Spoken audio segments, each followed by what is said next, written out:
Bismillahirrahmanirrahim.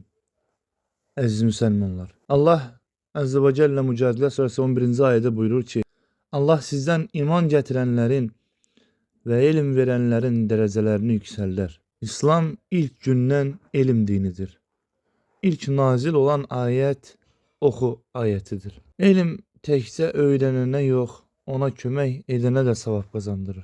Resulullah sallallahu aleyhi ve sellem hədisdə buyurur ki, İnsan öldükdən sonra əməli kəsilər. Yalnız 3 şey istisnadır.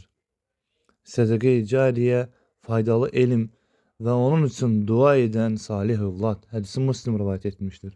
Elm tələbəsinə edilən yardım faydalı elmin yayılmasına xidmət edir.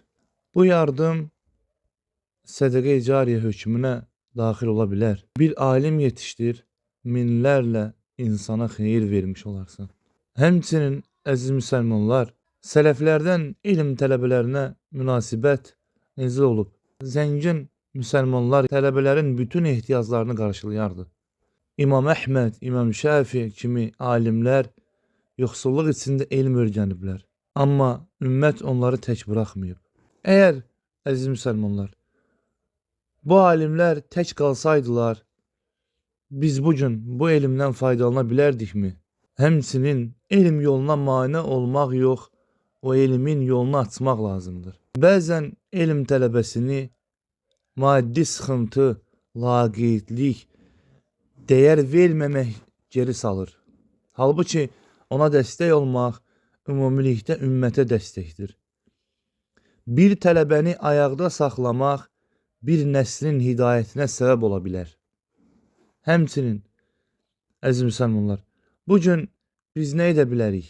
Elm tələbəsinə maddi dəstək olmaq, onlara kitab almaq, təhsil haqqında onlara kömək etmək, onlar üçün Allaha dua etmək.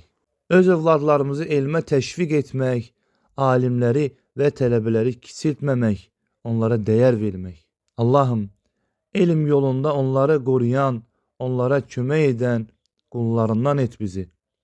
Onların elmini faydalı, əməllərini ixlaslı et. Bizə verdiyin neymətləri sənin dininə xidmət üçün istifadə etməyi nəsib et. Subhanəkə Allahümmə Rabbənə və bihamdik əşhədu ən la ilahə illə ənt əstəğfirkə və ətubu ileyk.